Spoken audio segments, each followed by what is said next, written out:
Mesdames, Messieurs, bonsoir et bienvenue au Journal Bilingue sur Royal FM.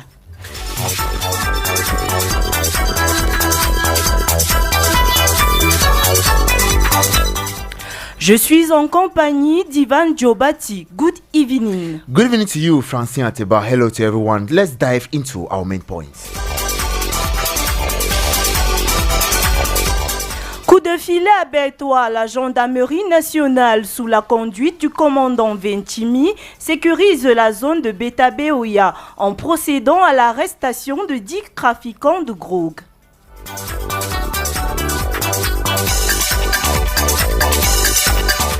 21e édition de la Semaine nationale du bilinguisme. Le thème est connu, les détails dans le 18h bilingue.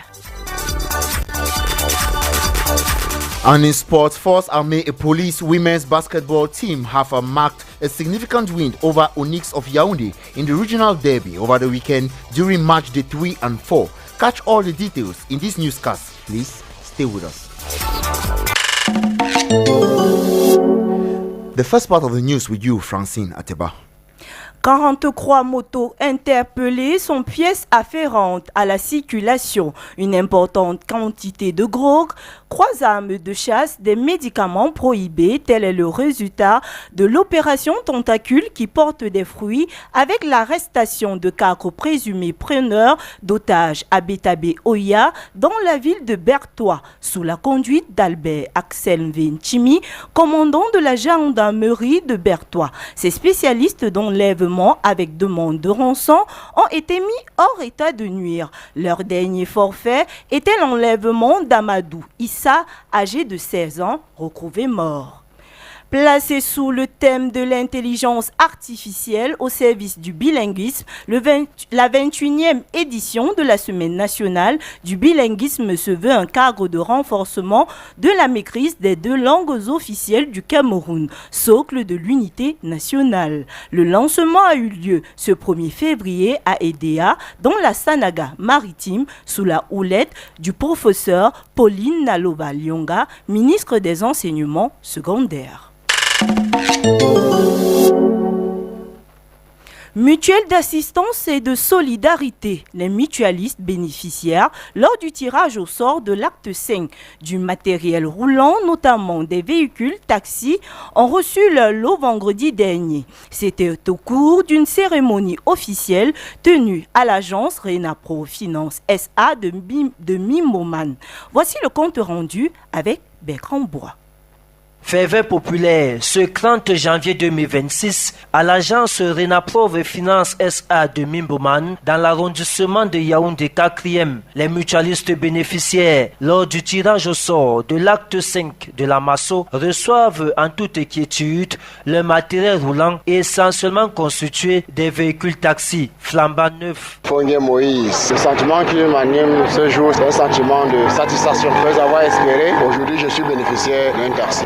De ceux qui n'ont pas cru au projet. Jusqu'à présent, ce n'est pas du bluff. Je compte faire bon usage. Ça fait plusieurs années que j'exerce dans ce métier. Moi, c'est M. Amara Zakari. Je suis mutualiste de ça fait de cela 4 ans aujourd'hui. Je suis vraiment très heureux parce que je suis de ceux qui disaient que la masso c'était du folklore, c'était du mensonge. Aujourd'hui, je suis bénéficiaire d'un taxi. Je suis extrêmement heureux et j'appelle tous les Camerounais du Nord ici de venir s'inscrire à la masso car c'est une réalité. La dite remise de l'eau s'est faite au cours d'une cérémonie solennelle présidée par le directeur de la communication et des relations publiques du consortium Renaprove Finance SA, représentant du promoteur de la mutuelle d'assistance et de solidarité, Jean-Patient Tchala, évoque le bien fondé d'une telle cérémonie. Au nom du révérend pasteur Bissay Emmanuel Noël, président du conseil d'administration du groupe Renaprove Finance SA et promoteur de la Masso, pour le compte de l'acte 5, nous remettons les clés et le dossier de ces véhicules flambant neufs. Félicitations. Cet événement est la consécration de ce que nous disons et également de ce que nous faisons dans le cadre de la Masso. Après le tirage au sort du 5 juillet 2025 au stade Amadou Ahidjo de Yaoundé, il y a des mutualistes qui ont été tirés au sort, qui sont devenus bénéficiaires bénéficiaires et nous souhaitons qu'ils deviennent propriétaires après avoir remboursé évidemment le capital qui leur est remis. Nous avons remis les financements qui allaient de l'ordre de 100 000, 250 000, 500 000, 750 000, 1 million et 2 millions de francs CFA. Aujourd'hui, comme vous le voyez, nous remettons le matériel roulant essentiel pour le dispositif de soutien à la solidarité que la MASO offre aux Africains et aux Camerounais. Fidèle à ses engagements et fidèle à sa vision, la MASO de Renaprove Finance SA continue de jouer un rôle majeur dans le développement personnel de ses mutualistes tout en participant au rayonnement de notre économie nationale. Remaniement ministériel, cela fait déjà un mois que le chef de l'État a fait cette annonce.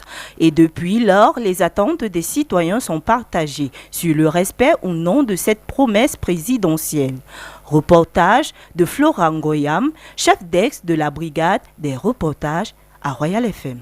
Peu importe le temps que cela mettra, Fabrice est convaincu de la mise sur pied d'un gouvernement dans les tout prochains jours, comme annoncé par le chef de l'État. Quand il a dit l'ordre régnera, c'était quelque chose qui commençait dans son propre gouvernement avant que ça ne s'étende dans le pays entier. Donc il va faire ce remaniement, il va changer les personnes qui ne font pas ce qu'il attend ou bien qu'il attendait d'eux. Fort de cette conviction, le jeune homme formule déjà ses attentes vis-à-vis de la prochaine équipe gouvernementale. Dans ce nouveau gouvernement, c'est juste la façon de gérer le peuple. Des problèmes qui concernent le peuple, c'est-à-dire les routes, les infrastructures et ceci et cela. Qu'est-ce qui peut employer le maximum de jeunes? Aussi simple que ça. Chez Antoine et Gabriel, l'attente est longue et inespérée. De plus, plusieurs événements les confortent dans la thèse d'un leurre au sujet d'un remaniement ministériel. Nous n'y croyons vraiment plus à un possible remaniement ministériel. Ça fait 7 ans tout d'abord que ce remaniement ministériel doit arriver. Ce sont les effets d'annonce. Il est annoncé dans les prochains jours et qu'on soit déjà à 2 mois sans que rien ne change. Le budget a été voté, la cérémonie des vœux s'est passée. Il n'y a rien qui prouve qu'il y aura remaniement ministériel. La crainte d'Antoine est encore plus grande au regard des clichés exposés récemment sur la place publique. Il s'agit entre autres de la crise au port autonome de Douala et de l'opposition entre le ministère de l'administration territoriale et celui de l'habitat et du développement urbain sur la question de l'insalubrité. Des rivalités au sein du sérail qui poussent à s'interroger. On comprend que parfois, les guéguerres entre les ministres font que le remaniement est bloqué. Il y a de puissants ministres dans ce pays qui ont la capacité de bloquer le remaniement si celui-ci ne répond pas à leurs ambitions. On est dans un imbroglio total, dans un désordre total où on se pose plusieurs questions. Est-ce que le président gère même encore le pays? Qui gère le pays? Est-ce que c'est la volonté des Camerounais même qui prime encore? Depuis son annonce le 31 décembre 2025, lors de l'adresse du chef de l'État à la nation, le remaniement ministériel suscite lassitude pour certains et espoir pour d'autres. L'annonce d'un nouveau gouvernement par le président de la République a cédé place à l'incertitude, alors que le manque de solidarité gouvernementale refait surface. Jean-Marie Anaba, éditorialiste politique et chef d'ex-politique. Vous nous soumettez là à une énigme, celle du sphinx Paul Biya soumise à ses compatriotes. Une épreuve des nerfs depuis sa déclaration du 31 décembre 2025. Dans son adresse à la nation, le président Paul Biya annonçait alors qu'en dépit du bilan appréciable qu'il venait de présenter aux Camerounais, des efforts soutenus devaient encore être engagés sans délai pour améliorer de manière significative nos conditions de vie. Et c'est ce à quoi devait s'atteler en priorité le gouvernement qu'il devait mettre en place dans les prochains jours.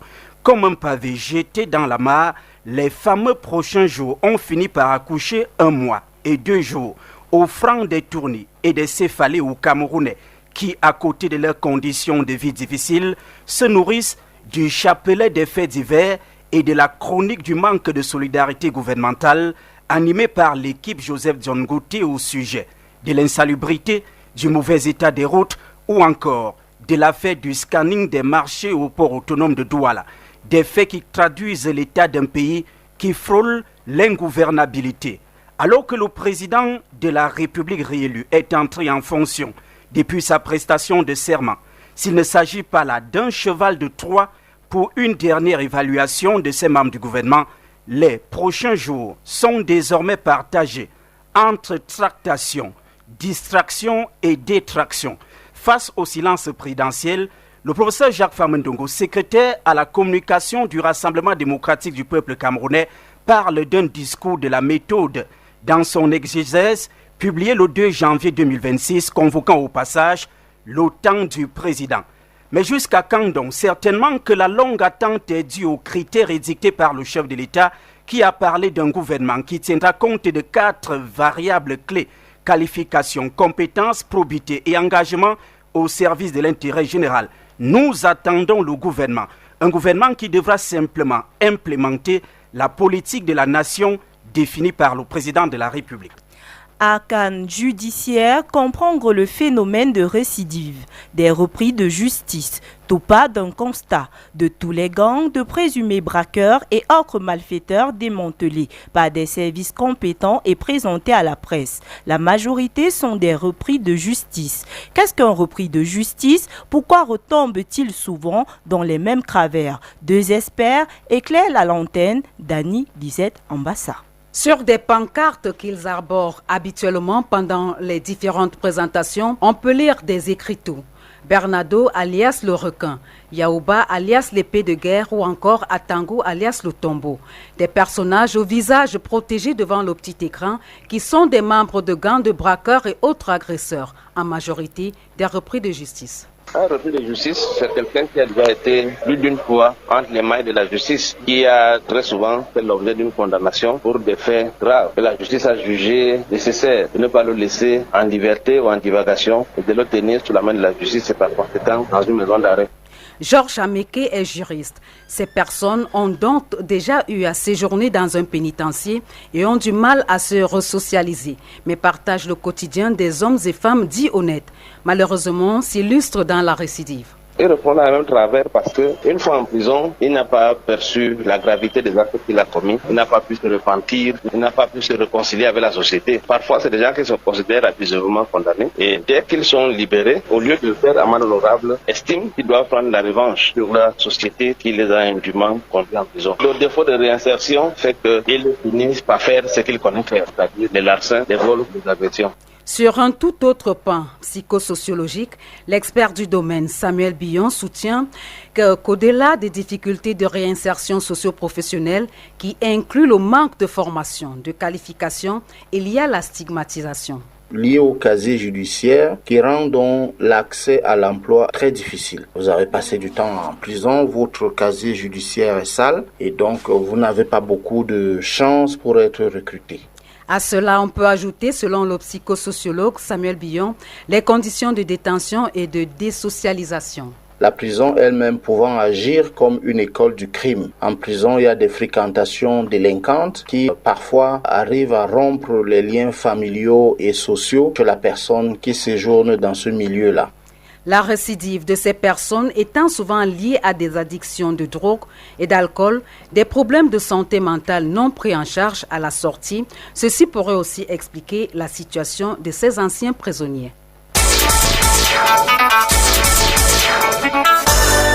La page internationale. 18h passées de 14 minutes à Edea, vous écoutez le 18h bilingue. À l'étranger au Mali, l'armée bombarde des combattants de l'État islamique après des affrontements près de Ménaka. L'armée revendique plus d'une vingtaine de terroristes tués dans des frappes aériennes menées pendant le week-end. Ces frappes ont ciblé des djihadistes de la branche sahélienne de l'État islamique à la frontière avec le Niger. Elles font suite à une embuscade meurtrière tendue jeudi dernier par le groupe djihadiste aux soldats maliens et à leurs supplétifs russes du corps africain.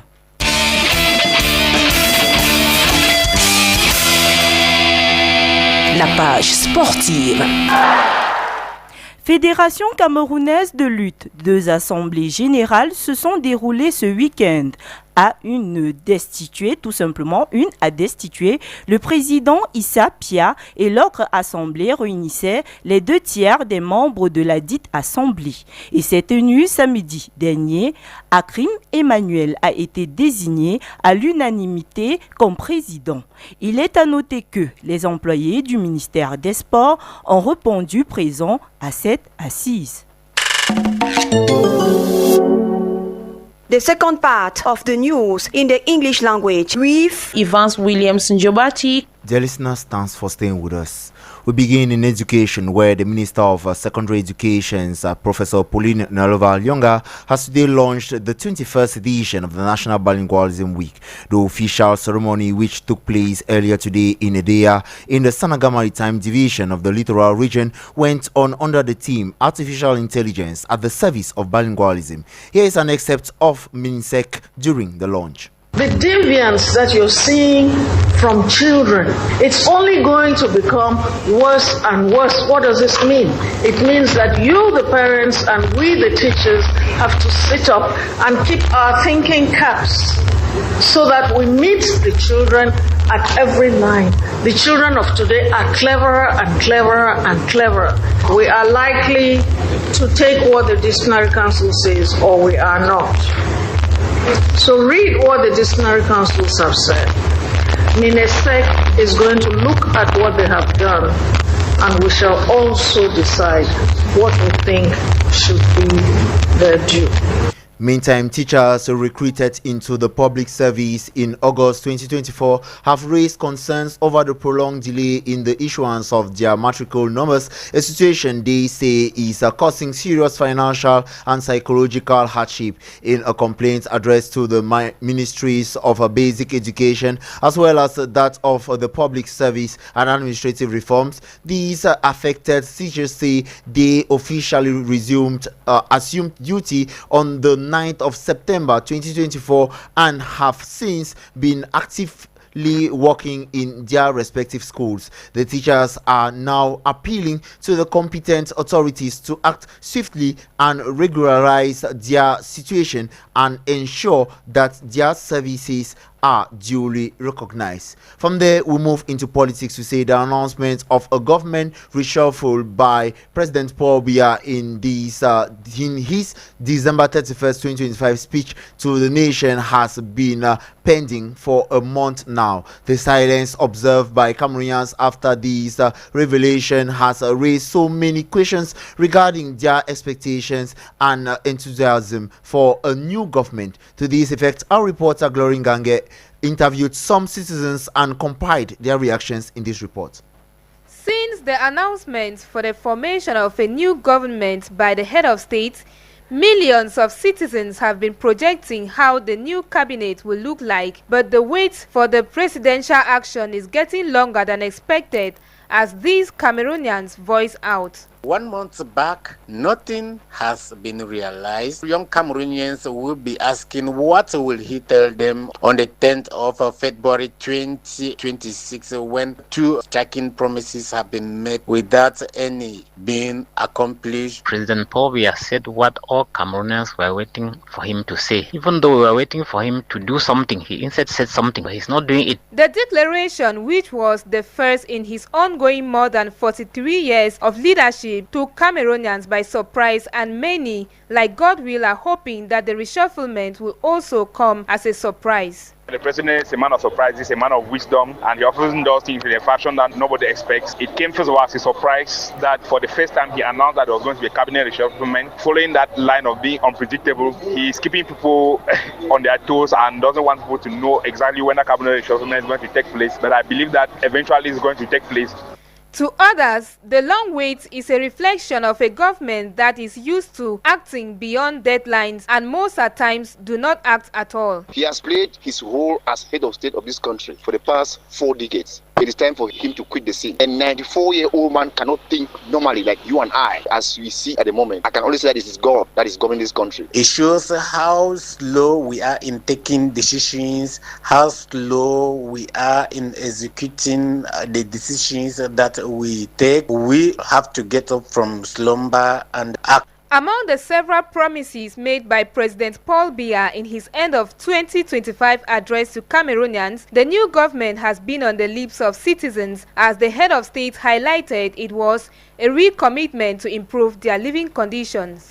And noting that it is now a month since head of state Paul Biya announced he will be reshuffling his government, the political scene has been left in anticipation and expectation. As such, our newsroom cornered some political analysts, Thomas Ako, Nkini Som, and Song Derrick, who shared their diverse views to the prolonged stay in the promise of a ministerial adjustment in this soundbite. It is about the system, the CPT. It is about President Paul Biya. The main person that Cameroonians want him to go is President Paul Biya, not the minister. The problems in Cameroon is President Paul Biya and the CPT, the people he has selected to form his government. These are the people creating all the artificial problems in Cameroon. I call them artificial because poverty in Cameroon is artificial. The forces within the government circles that are for the status quo are stronger than those who are yearning for change. It corroborates already predictions by people who said that nothing was going to change after President Biya took another term. So it shows that the forces of radical insistence are weaker than the forces of conservative resistance. The coming days became the coming weeks, and the coming weeks are becoming months. Very soon it will become years. This government was not designed for urgency. If urgency was a priority, the government would already be in place. But urgency is not a priority in this government. They want to maintain the status quo. We are already beginning to see that there's a lot of tension in the system where there's high instruction from a head of state. The prime minister does this, the next morning another instruction is given. Months after end of year speech, we are still fingers crossed. Perhaps maybe during his youth day address or before the youth day address, we are expecting to hear that president has put in place a new government. And if you're just tuning to Royal 88.4 FM, we are some 22 minutes past the hour of 6 p.m. This is the Evening Bilingue Newscast. We are viewing live from the Thompson Studios of Royal 88.4 FM. The Mutual Assistance and Solidarity MASO has handed over 5 brand new vehicles to beneficiaries of a MASO Act 5. The ceremony, which took place last Friday at the Mimoman Agency of Renapro Finance SA, was highly awaited and crowded. Royal FM's Director of Information, editorialist Abel Bila Samari, covered that event and now reports. The handing over of 5 automobiles form part of the Mutual Assistance and Solidarity MASO ongoing action to provide tangible and productive access to its mutualists. The vehicles, intended primarily for commercial use, particularly in the transport sector, were awarded to beneficiaries of Act 5 of the Mutual Assistance and Solidarity MASO. This initiative aimed to enable beneficiaries to generate sustainable income, provide their financial autonomy, and enhance their socio-economic integration. The ceremony was conducted in a formal and transparent manner following opening remarks by representatives of Renapro Finance SA and the Mutual Assistance and Solidarity MASO. The objective of the program emphasizing the values of mutual assistance, solidarity, and collective growth. The official handing over of vehicles keys symbolized the institution's commitment to transforming mutual assistance and solidarity into concrete opportunity for its members. The event also serves as a platform to encourage other mutualists to remain engaged in the Mutual Assistance and Solidarity MASO program and to reinforce confidence in Renapro Finance SA social vision. During the ceremony, several mutualists expressed their joy and satisfaction with the initiative, highlighting the positive impact of MASO on their life and family. Their reactions reflect gratitude to renewed trust in the institution. Balowa Oscar is one of the beneficiaries. I needed something like a car, not to be moving around, making cars from people. I'm very happy that today God has made it's mine. So I'm happy to fight my best so that I will fit my body with my family. Then I pay back the money from where the money came from. The 100 that people have been contributed. Balewa Oscar goes further to call on other drivers and mutualists to register massively into the Mutual Assistance and Solidarity MASO. La MASO is real. All my colleagues out there, time is 100 francs per day. You come and contribute. At the end of the year, you can be a lucky winner like me. Thank La MASO. This lady who accompanied the husband, a beneficiary, to the ceremony, could not hide her joy. I'm with Lindis Lenyoy from Kumbu. I'm so happy. It's like a dream come true. I really thank God for what He has done in our lives. And I pray that God who has given us will make a way for us so that we can be able to pay back as it is, so that the cash will be our own. Even onlookers too had something to say. I'm a mutualist of Mimbuman agency, so the ceremonies were taking place in our agency. So I had to come and witness. I did not come as a doubting Thomas because I already know that it's real. So I came to clap for those who have won. So I think that maybe Act 6 I'll win something. The handing over of 5 automobiles at the Mimbuman agency of Renapo Finance SA represents a significant milestone in the implementation of MASO. It illustrates Renapo Finance SA's commitment to economic empowerment, social solidarity and sustainable development of its mutualists. This initiative not only benefits the direct recipients but also reinforces trust in the institution and supports its strategic objective of combining financial performance with social impact. From the mutual assistance and solidarity, we move into the economy, where Cameroon has obtained a reduction in interest rates thanks to a euro-dollar foreign exchange swap mechanism. This operation made possible by the fixed parity between the CFA franc and the euro is expected to save various problems faced by our economy. But just how Jeffrey Tachum interviewed an expert who explains this mechanism and now reports. Economists define the euro-dollar swap as a financial arrangement where currencies are exchanged temporarily, a mechanism that allows the country to access dollars at a lower cost than borrowing them directly on international markets. But then, what are its advantages on Cameroon economic landscape? Valerie Asundeb, economics expert, explains. Cameroon benefits from this mechanism that was made possible by the CFA France fixed peg into the euro, where 1 euro was equals to 655 CFA. The CFA France is fully convertible into euros at this fixed rate, backed by the French Treasury. Through the euro-dollar swap mechanism, Cameroon and other CIMAC countries have access to euro liquidity at a very low interest rates, close to the European Central Bank level, still according to Valerie Asundeb. The fixed CFA euro peg is a cheap euro borrowing, and then you swap it into dollars for lower interest rate cost on debt. It then uses this currency swap between the euro and the dollar to convert that cheap euro funding into dollars when needed. For example, the 9.5%, which was much cheaper than the euro debt at 5 to 6%, significantly reducing its interest payment and improving debt stability. And in a context of constant fluctuation of the dollar on international markets, often resulting to a drop in the value of most African currencies like the CFA francs, this reduction in interest rates is good news for the economist. Using this advantage, Cameroon can borrow in euros at a much lower rate than it could borrow in dollars directly. It then uses this currency swap between the euro and the dollar to convert that cheap euro funding into dollars when needed. For example, to repay expensive dollar-denominated debt. Therefore, Cameroon's use of the euro-dollar swap provides a welcome reduction in borrowing costs, helps the government manage liquidity more efficiently, while also offering temporary relief for public finance and creating room for critical spending.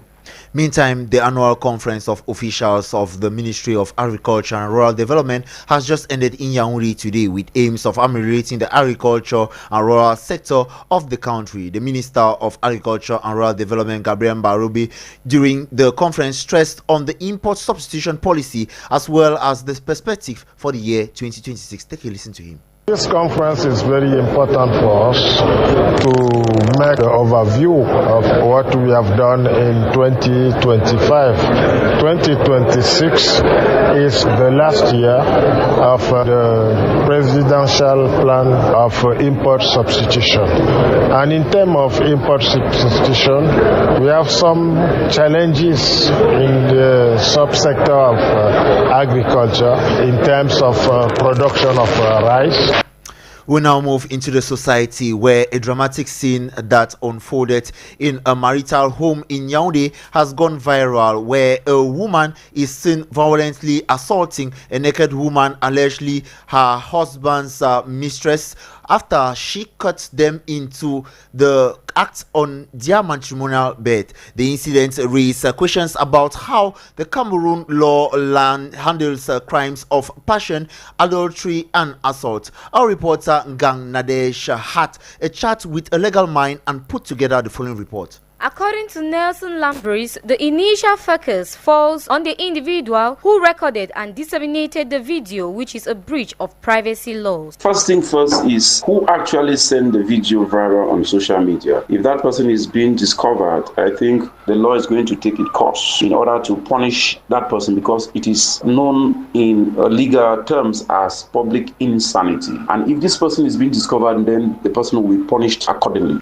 He adds that the legitimate wife's strong recourse would have been to pursue a divorce on the grounds of adultery. For a woman to come and see the husband with another woman in the matrimonial bed and then take the laws into her hands, she is not the law. There are proceedings and process in which she can actually handle that matter. That is suing for a divorce, because it is evident that there was extramarital activities with the husband. That is, there was adultery. And if that is being established, and then a divorce will not be delayed. If proven, the wife's actions could lead to charges for assault, and cybercrime, as taking the law into her own hands, is not a valid defense. But if you do what you're supposed to do by beating up the woman and then sending her naked videos on social media, and then the woman herself will be punished for doing what is called, like I earlier said, public insanity. But this needs to be established beyond reasonable doubt that there was no influence of any other person asking her to do what she did.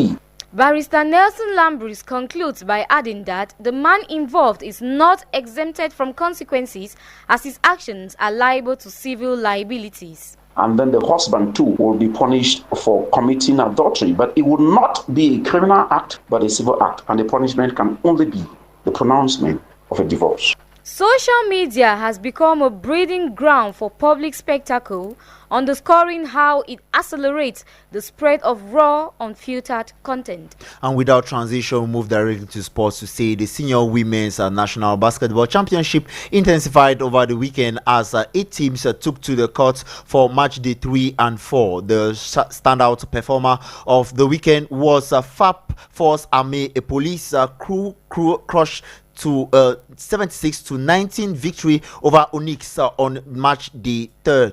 They followed up with a masterclass performance on match day 4, dismantling Overdose of Yaoundé by 91-63 baskets. The competition will continue this weekend with 6 fixtures slated between the nation's 2 major cities, that is Douala and Yaoundé.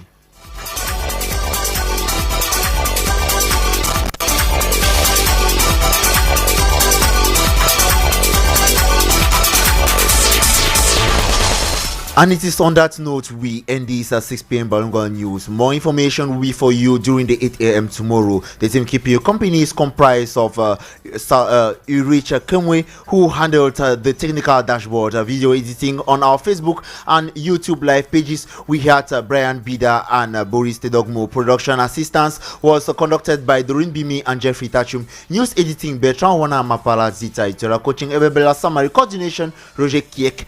General supervision, the Reverend Pastor Bisay Manuel. My name is Ivan Sulem Jobati and I was accompanied by Francine Ateba. C'est la fin de cette édition du 18h bilingue. Merci de nous avoir suivis. Restez coachés sur les programmes de Royal FM. Juste après nous, on recouvre Roger Kiek de Kiki.